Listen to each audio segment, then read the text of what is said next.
Back here in Oklahoma City.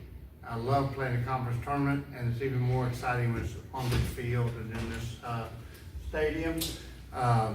Just a really great atmosphere, and you want to come out and get off to a great start. I thought our team was ready today. I thought Nijaree set the tone on the mound in the circle in the top of the first, and really got us off to a great start. And I thought Mia did a great job getting us a run right off the bat to start the game.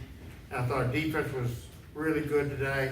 I thought we attacked both offensively and then from the circle. I thought we attacked the batters really well, and just really turned into a very professionally played game. I mean, we took control early and kept control, and never felt at any point where I was worried about the outcome.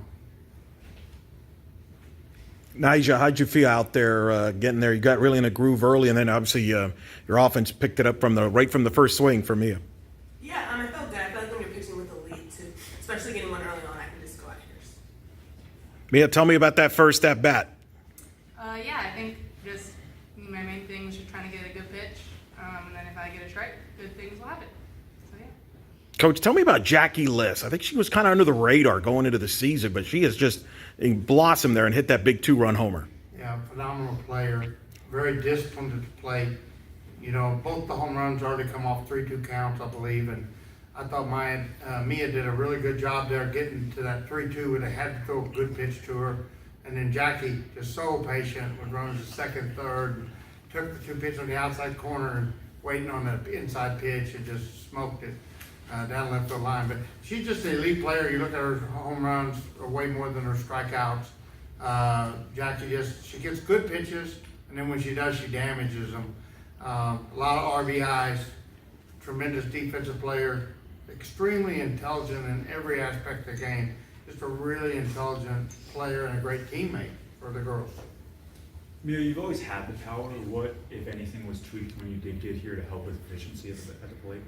Yeah, I think just like Coach Glasco helped me believe in myself and believe that I can hit more pitches than what I'm used to. I think if you look at like a lot of my home runs and my doubles and stuff, like I'm hitting the ball over the field this year, which is something that I wasn't doing the last 2 years. Do you feel like Coach Glasgow's approach is more psychological than it is like actually the tweaking of your mechanics? Yeah, I think at least once a day he always tells me like I'm good, and I think that's something everybody needs. That's definitely helped me a lot. Do you see that with all of your coaches, or is Coach Glasgow primarily the one that's doing the psychological, and then you've got Coach Veach or Coach Kowalik helping with something else? Yeah, they're all super duper supportive of me. So yeah. Mia, this program's been around for decades. Did you ever imagine coming in your first year and setting the home run and the RBI record? No, I did not. I didn't even know what the records were. I just go out there and play ball. So yeah. Do you think that a lot of it's kind of what you just talked about? You're just happy, or Yeah. just having a good time out there? Yeah, I think just like believing in myself and my work, and just like we practice really hard here at Tech. So like just translating that into games and stuff. And then with the lineup moving different games, did you change your approach at all when you're leading off versus later in the lineup, or is it the same for you? No, just get a good pitch in it, no matter what. Yeah. In Glasgow, what is the kind of the idea behind the lineup shifts from game to game you've been doing lately? The top 5 hitters had 1 strikeout the last 5 games. So our 1 through 5 hitters in the last 5 games only have 1 strikeout, 11 home runs. So I'm looking at it, and I just feel like we got our hottest people. Keep moving the hottest people. Maya Davis has been our leadoff all year, but I feel like we're just bogging her down with pressure. And I feel like she can handle the pressure, but it's weight on her back that we every day. I think Mia's red hot. Let her take some of that weight off the back of Maya and Caitlin Terry. They've done a phenomenal job. Just distribute the load a little bit here, and they're red hot. And saying I got Jackie Liss red hot, and then you got Jazzy Burns red hot. And so just kind of distributing the weight around a little bit and letting everybody know. One thing I've told them all year is like, look at the circle in every direction. Realize how great the talent is around you. Nobody has to do everything. You only have to do the best you can do and be a great teammate. And I think it's just an example where I can show them like all we have to do is be a great teammate and then do the best we can do. And they're all ready. Whoever I put up there, they're going to be ready to step up. Nijaree, I think it's 4 straight years now with 200 strikeouts. What goes into that? If you can maybe explain that to maybe some kids or anybody else that's looking to be in your position one day, the amount of work that you have to do to be that consistent for 4 years at this level?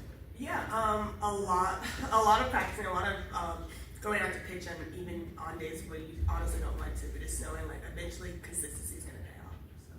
So just keep at it. Coach, do you have an initial scouting report on Kansas? I know you just got out of this game, but you haven't played them this year.